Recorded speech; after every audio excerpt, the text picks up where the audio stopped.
Assalamualaikum warahmatullahi wabarakatuh. Kembali lagi bersama saya dalam pelatihan Krisis Manajemen Human Behavior. Kita sudah masuk ke modul 4 yaitu pengendalian penumpang dan kru selama terjadi darurat di atas kapal. Atau dalam bahasa Inggris kita sebut control passengers and other personnel during emergency situation. Di sini yang sebenarnya intinya pada saat diklat ini di sini nih, di modul 4 ini dan nanti di modul 5 yang akan disampaikan oleh saya sesaat lagi setelah kita menyaksikan modul 4 ini. Di sini saya harap agar Bapak Ibu semua dapat menyimak terkait dengan apa yang harus dilaksanakan ketika terjadi keadaan darurat, bagaimana cara mengatasinya, kemudian bagaimana kita memberi informasi sana itu, terus bagaimana cara kita untuk menenangkan penumpang, semuanya dibahas di modul 4 ini. Langsung saja kita lanjut. Seperti biasa, untuk CV saya bisa dibaca sendiri.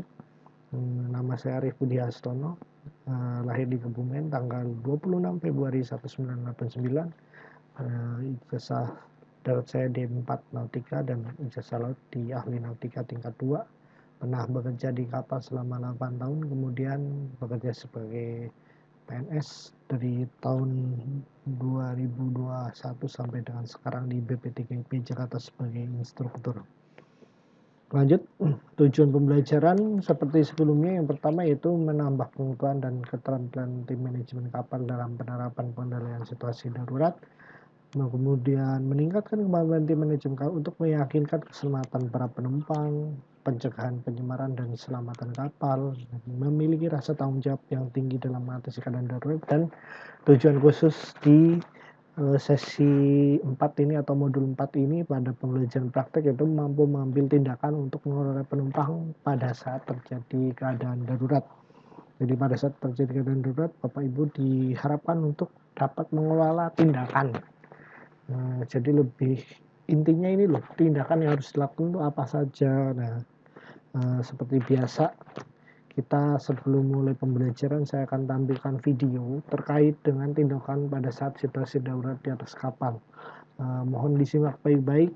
Ini adalah informasi dari suatu perusahaan pelayaran besar, cruise ship, kapal pesiar, di mana mereka akan memberikan informasi terkait dengan apa sih yang harus kita lakukan pada saat situasi darurat dari segi penumpangnya dulu, petunjuk keselamatan untuk penumpang pada saat berada di atas kapal. Mari kita simak bersama-sama.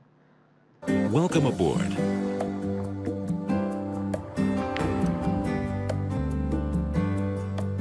You will need to be familiar with the following information in the unlikely event of an emergency. Our international guests are kindly requested to refer to the in-stateroom video, which provides this information in several languages. The signal for a general emergency consists of 7 short blasts, followed by 1 long blast on the ship's whistle and general alarm bell system. The sign posted at the back of your stateroom door tells you which assembly station, also known as a muster station, you are assigned to, as well as primary and secondary escape routes from your stateroom. Your seat pass card also indicates your assigned assembly station.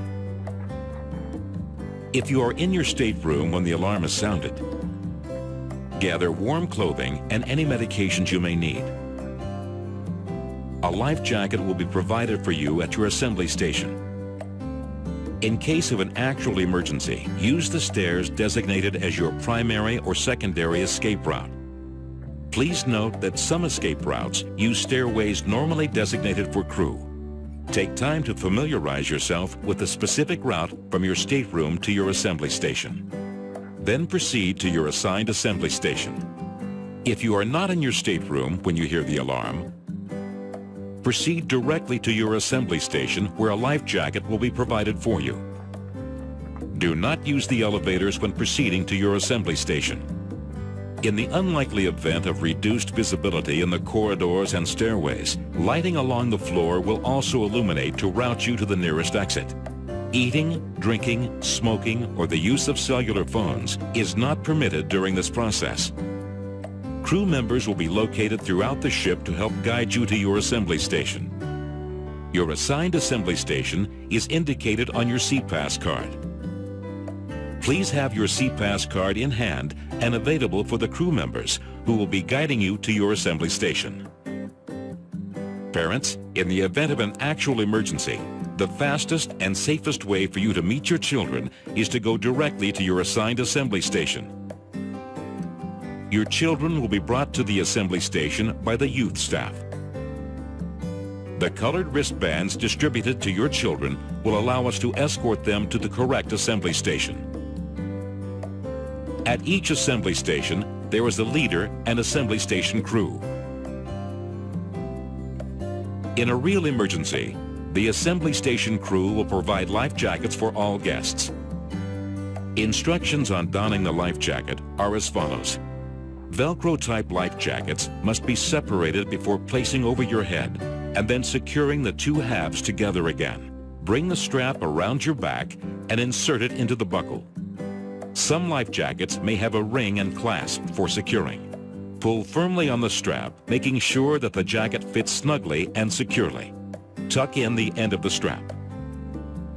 Your life jacket is equipped with reflective tape to increase visibility, a whistle and a water-activated light, which are used to attract attention. The instructions for donning a life jacket are posted on the back of your stateroom door, as well as the assembly station. Remain at your assembly station where you will receive further information directly from the bridge over the public address or PA system or from your assembly station leader or crew. If necessary, you will be guided to your lifeboat station by your assembly station crew. Once on the embarkation deck, you will board the lifeboats, which will then be lowered to the water. For your safety, smoking is not allowed in staterooms. Smoking is only permitted in designated areas on board, and discarding cigarettes or any other materials overboard is strictly forbidden. Please use the ashtrays provided in the designated smoking areas to thoroughly extinguish all smoking materials, and never leave smoking materials unattended. The use of candles or any other kind of open flame is prohibited, as well as the use of clothing irons. Celebrity Cruises takes the safety and lives of our guests and crew very seriously. Our international guests are kindly requested to refer to the in-stateroom video, which provides this information in several languages.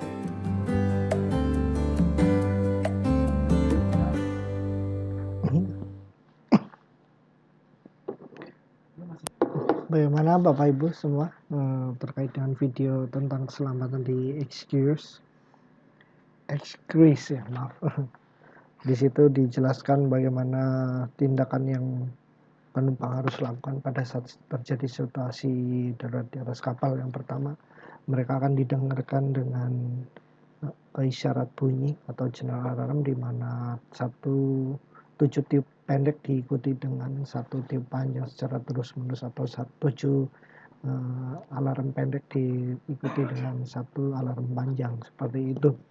Kemudian dijelaskan juga di situ tadi, jangan menggunakan lift atau elevator, gunakan tangga darurat untuk segera menuju ke titik kumpul. Apabila penumpang ada di atas atau di dalam ruangannya, disarankan untuk memakai pakaian hangat dan juga membawa obat-obatan yang perlu dibawa, karena mungkin di dalam skoci tidak terdapat obat-obatan khusus yang harus dibawa oleh pasien. Tapi apabila tidak berada di cabin atau di ruang istirahat, bisa langsung menuju titik kumpul. Tidak usah khawatir apabila terpisah dengan anak-anaknya atau saudaranya, karena anak-anaknya akan dibawa oleh kru dari kapal pesiar. Di situ dijelaskan. Makanya kemarin diinformasikan untuk anak-anak mereka memakai gelang yang menandakan di mana posisi untuk titik kumpul mereka. Jadi mereka nggak bakal tertukar. Di titik kumpul itu terdapat 1 leader yang mempunyai beberapa staf di bawahnya. Nanti stafnya itu akan membantu memberikan baju pelindung atau life jacket masing-masing kepada masing-masing penumpang. Silakan dipakai. Waktunya tadi udah dijelaskan bagaimana untuk memakainya, dijelaskan di video tersebut. Tapi alangkah baiknya Bapak Ibu juga nanti sebelum berangkat berlayar disampaikan kepada para penumpang bagaimana cara menggunakan life jacket tersebut. Kemudian jangan panik, ikuti petunjuk yang disampaikan oleh para awak kapal di mana itu ada tugas Bapak Ibu semua. Kemudian pada saat berada di dalam situasi darurat, jangan merokok, jangan makan, dan jangan menggunakan cellular phone atau telepon genggam karena dapat mengganggu efektivitas pada saat terjadi penyelamatan atau evakuasi. Hafalkan untuk jalur-jalur escape route-nya atau rute evakuasi. Kemudian biasakan Bapak Ibu untuk berlatih menurunkan skoci pada saat meninggalkan kapal, sehingga keselamatan penumpang serta kapal lebih dapat terjamin. Tadi juga disampaikan bahwa terkait dengan bagi ahli hisab atau perokok, di sini kan tadi disebutkan bahwa ada daerah yang memang dikhususkan untuk para penumpang dapat merokok. Tapi ingat, pada saat selesai merokok, pastikan puntung rokoknya itu harus dimatikan di asbak yang sudah disediakan. Kemudian dilarang menggunakan lilin atau lighter, maksudnya itu korek api, di luar area yang sudah ditetapkan. Kenapa kok puntung rokok harus dimatikan atau tidak boleh dibuang ke laut sembarangan? Karena apa? Ditakutkan nanti pada saat membuang puntung rokok yang masih menyala itu ke laut, karena ada angin, dia akan kembali ke kapal. Apabila jatuhnya pada saat pada tempat yang mudah terbakar akan menyebabkan kebakaran. Maka diharapkan pada penumpang kapal dikasih pengertian oleh Bapak Ibu semua bahwa semua rokok harus dimatikan terlebih dahulu sebelum dibuang di tempat yang sudah disiapkan. Sampai sini jelas ya Bapak Ibu. Kita langsung lanjut ke materi. Nah, pada saat terjadi situasi darurat atau keadaan darurat, respon manusia itu ada beberapa macam. Yang pertama adalah aktif. Maksudnya aktif di sini adalah mereka sadar itu bahwa sedang terjadi keadaan darurat dan mereka harus melakukan apa yang disampaikan melalui video tadi. Kemudian ada pasif. Kalau yang pasif biasanya dia akan cenderung diam dan bingung. Ini tugas Bapak Ibu untuk menggait orang-orang yang pasif. Dan ada yang panik. Kalau yang panik itu lebih bahaya lagi karena dia kadang-kadang sudah tidak mau bergerak, bisa berteriak-teriak, malah menambahkan kepanikan yang akhirnya orangnya pasif jadi ikut panik. Yang aktif jadinya dia akan berkurang yang aktifnya itu yang paling bahaya adalah yang C, yang panik.